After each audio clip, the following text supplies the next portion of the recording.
So now let's see how we can work around with median blur inside of GIMP.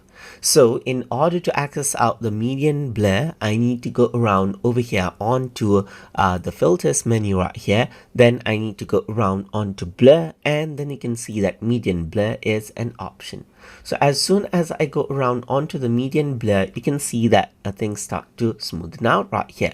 So you can see that I can decrease out the percentage or increase out the percentage right here. And you can see that I can make it darker right here and blur it out, or I can make it brighter and blur it out right here.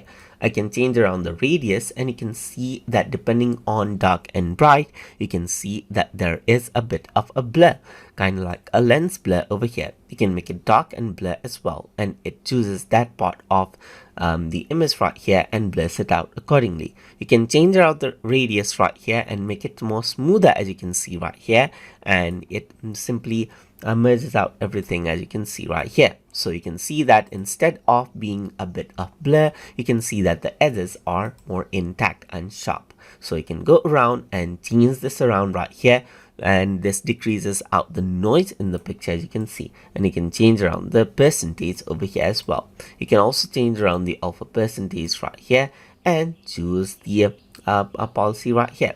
You can go around and make it high precision as well. So over here you can go around and choose, let's say for example, like let's say for example screen and so forth right here, just like this as well, and choose replace.